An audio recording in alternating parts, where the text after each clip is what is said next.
నమస్తే, నేను మీ JK. Welcome to Hasa TV. ఏపీలో కొత్తగా మరో నేషనల్ హైవేకి అయితే శంకుస్థాపన చేయడం అయితే జరిగింది. ఈ నేషనల్ హైవేని 4 వరుసలుగా తీర్చిదిద్దుతూ 809 కోట్ల రూపాయలను మంజూరు చేశారు. దానికి సంబంధించిన వివరాలను ఈ వీడియో ద్వారా వివరిస్తాను. వీడియో చివరిదాకా చూసి ఒక లైక్ ఇచ్చి మీ అభిప్రాయాన్ని కామెంట్ రూపంలో తెలియజేసి మా ఛానల్ని సబ్స్క్రైబ్ చేయండి ఫ్రెండ్స్. ఏపీలో కూటమి ప్రభుత్వం, కేంద్రంలో ఎన్డీఏ ప్రభుత్వం ఉండడంతో ఆంధ్రప్రదేశ్లో హైవేలు, రైల్వేసు, అభివృద్ధి పనులు అనేవి, మౌలిక వసతులు అనేవి బాగా వేగం పుంజుకున్నాయి. ప్రధానమంత్రి నరేంద్ర మోదీ అమరావతి పనుల పునఃప్రారంభంలో భాగంగా వివిధ ప్రాజెక్టులకు శంకుస్థాపనలు చేసిన విషయం తెలిసిందే. ఇటీవల ఈ ప్రధానంగా 7 జాతీయ రహదారులు, నేషనల్ హైవేలను మరియు రైల్వే పనులకు శంకుస్థాపన అయితే చేశారు. ఇప్పటికే పూర్తి చేసినటువంటి మరో 9 నేషనల్ హైవేలు, రైల్వే ప్రాజెక్టులు జాతికి అంకితం చేశారు. వీటిలో కీలకమైంది హిందూపురం గోరంట్ల ఈ హైవే. ఇది 800 కోట్ల రూపాయలతో 4 వరుసలుగా జాతీయ రహదారిగా విస్తరించడానికి ప్రధానమంత్రి నరేంద్ర మోదీ శంకుస్థాపన అయితే చేయడం అయితే జరిగింది. మొత్తం 150 కిలోమీటర్లు దీన్ని 4 లైన్లుగా నిర్మించున్నారు.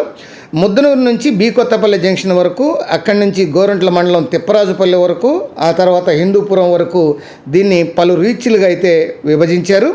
అలాగే కడప జిల్లాలోని మద్నూరు నుంచి పులివెందల, కదిరి మీదుగా వెళ్ళేటువంటి 42వ నేషనల్ హైవేను లింక్ చేస్తూ ఈ గోరంట్ల మీదుగా ఈ హిందూపురం దగ్గరలోని కొడికొండ శిరజాతీయ రహదారి 544 ఇది అనుసంధానం అయితే చేస్తుంది.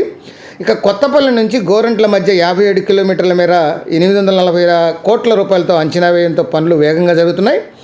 గోరంట్ల నుంచి ఏ ప్రాంతానికి వెళ్ళడానికైనా ఏదో ఒక జాతీయ రహదారి అనుసంధానం అయ్యేటువంటి అవకాశం ఉంది. దీంతో ఈ పలు ముఖ్య కేంద్రాలైనటువంటి గోరంట్ల నుండి ఏ ప్రాంతానికి వెళ్ళాలన్నా కూడా ఈ రవాణా పరంగా గోరంట్ల జిల్లానే ముఖ్య కేంద్రంగా మారుతుంది. దీనికి తోడు బెంగళూరుతో పాటు అంతర్జాతీయ విమానాశ్రయం కూడా ఇక్కడికి దగ్గరలోనే ఉండడం దీనికి కలిసి వచ్చే అంశం.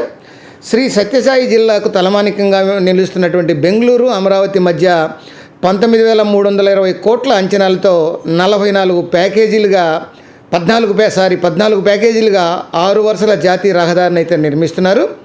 బెంగళూరు నుంచి కోడూరు వరకు 73 కిలోమీటర్లు, అద్దంకి నుంచి విజయవాడ వరకు 173 కిలోమీటర్లు.